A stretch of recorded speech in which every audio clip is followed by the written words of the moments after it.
dal leen ak jàmm mbokki internet yi safoo di seetaan Buzz M TV cant ak ngërëm ñen na leen si topp bi ngeen di topp seen bi di leen jaajëfal bu baax a baax comme nañ koy faral di defee ak jàngatu bés bi. bu fekkee gan nga si seen bi bul fàtte abonné bés cloche de notification bi vidéo bu nu dugal nga gaaw man si jot.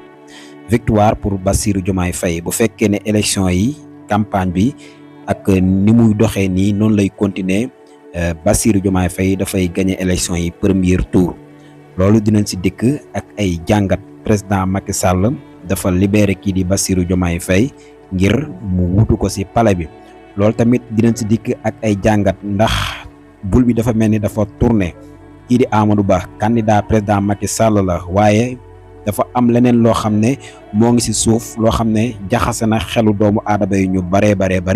loolu tamit dinañ si dikk ak ay jàngat mu mel ni kii di président Ousmane Sonko ak président Macky Sall jamono bii dañoo neexoo lool waaye coow li am seen diggante moom ak kii di Amadou Ba nekk na coow loo xam ne daal dafa mel ni bëgg-bëggu président Macky Sall mooy kii di Bassirou Diomaye Faye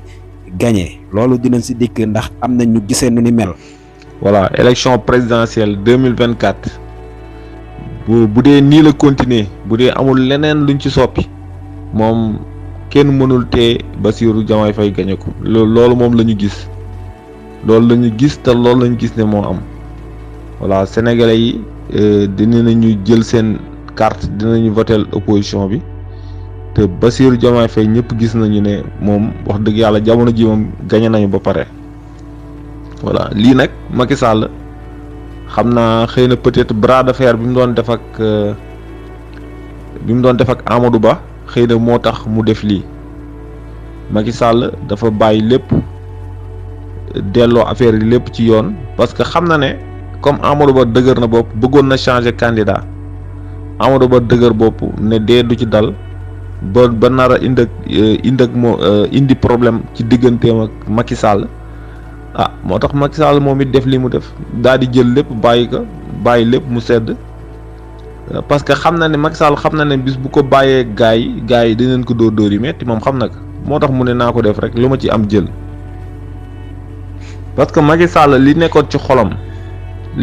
xolam mooy dafa bëggoon defaraat procédure électorale yi loolu la ko bëggoon dafa bëggoon defaraat procédure électorale am ñu nu dugal léegi su ko defee ñi mën a continuer comme lancé bi mu bëggoon mu am mais comme conseil constitutionnel moom ak Amadou Ba xëy na peut-être ñoo def li ñuy def ba pare nag ne dee du ci dal ba pare nag wëlbatiku jaay doole Macky Sall ëpp ko doole Macky Sall dem na ba amatul woon doole amatul kàddu amatul dara moom it moo tax mu ne naa bàyyi buum bi rek voilà buum bi ma doon dëgëral naa ko bàyyi quoi moo tax mu bàyyi Ousmane Sonko bàyyi Bassirou Diomaye Faye delloo leen seen parti fu mu toll nii élection yi nii experts yi ci àdduna bi yëpp xam na ne nii élection yi nii buñ ci demee dimanche Bassirou Diomaye Faye moo koy gagné kooku ñëpp xam nañ ko voilà Amadou Ba moom mënut a wax ak lu mu sàcc mënul fexe ba gagné élection yi c'est impossible dina jéem nag dina jéem a sàcc dina jéem a guerre maanaam def corruption ak conseil constitutionnel pour ñu jàppale ko mais ñoom waa conseil constitutionnel sax mënuñu koo sàccal élection yi parce que maanaam risque bi ñemewuñu jël risque bi quoi voilà duñu ñemee jël risque boobu parce que écart bi day rëy maanaam liñ leen di dóor ci bureau de vote yi day bari ba nga xamante ne duñ ko mën a sàcc. kon daal Sénégalais yëpp na ngeen xam ne élection yi moom jeex na ba pare tey la dimanche suba teel laa xëy di wax ak yéen kon dimanche naka tey incha allahu rabbi yàlla nañ fa yàlla yóbbu ci jàmm dimanche naka tey bu dellusee sénégalais yi dinañu fal Bassirou Diomaye Faye man loolu laa gis donc Macky Sall bàyyi na buum bi xam na ne comme jaay nañ ko doole ñi mu farandool jaay nañ ko doole ànd ceeg conseil constitutionnel moom it mu bàyyi li mu di bàyyi parce que xam na ne moom même su affaire bi demee ci Bassirou Diomaye Faye aussi lu ko ci fekk mu jël voilà parce que même Amadou Ba ci boppam moom ci boppam bu gagné woon élection yi aussi mën naa nekk conséquence ci Macky Sall parce que ñoom ñaar xas nañu am problème ba pare léegi nag mu ne naa ko bàyyi affaire bi mu dem ci Diomaye Faye mais li mu def ba léegi baax na Sénégalais yi am changement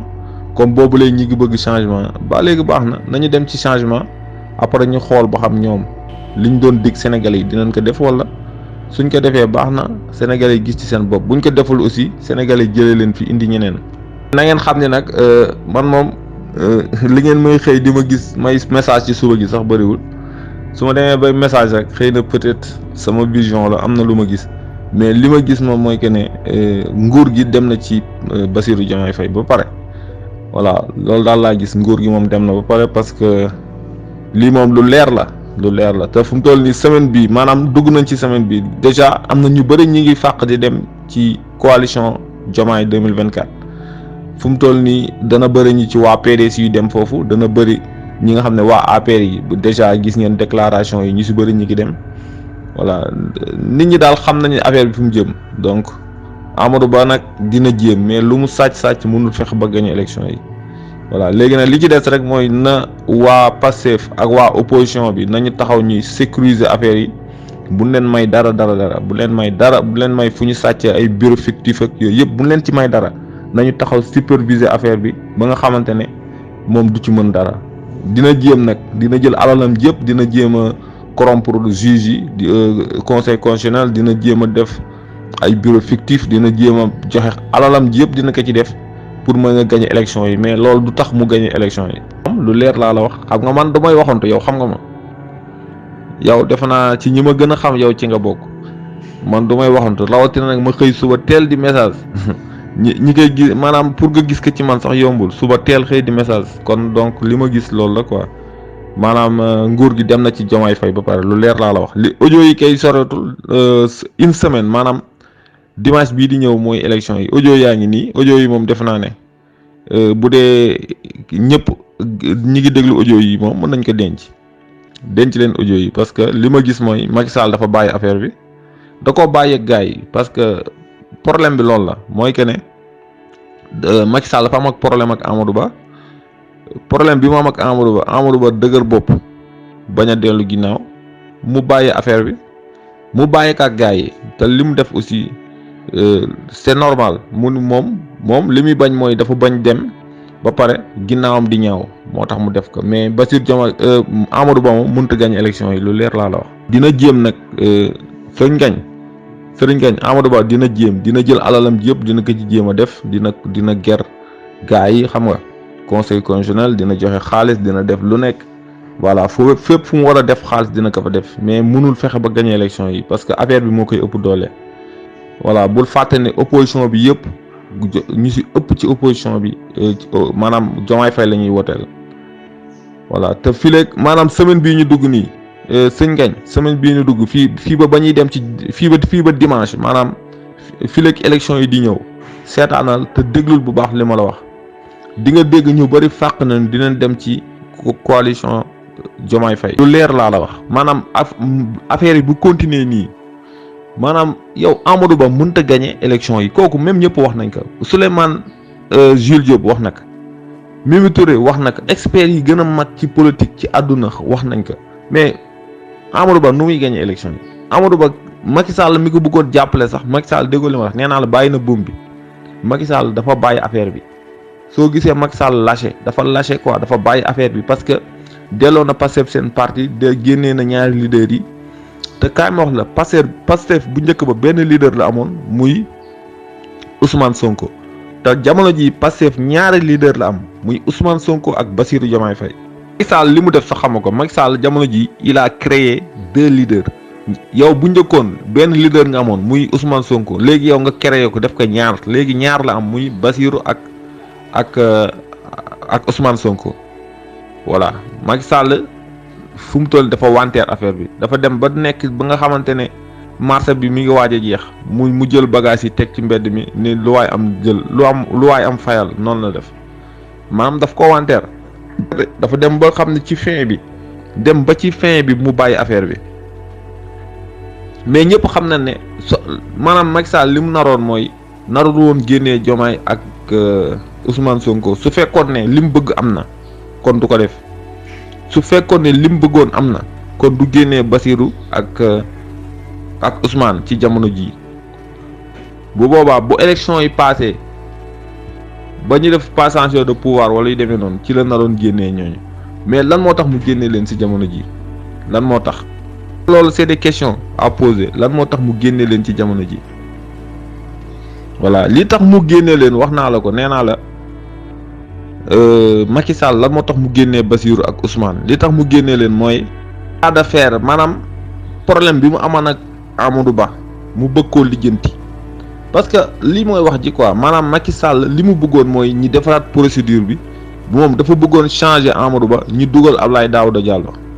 ba pare dafa bëggoon Karim bokk ñi defaraat affaire yi procédure bi moom loolu la bëggoon bi mu demee ba jéem xam ne affaire bi mënu ci dara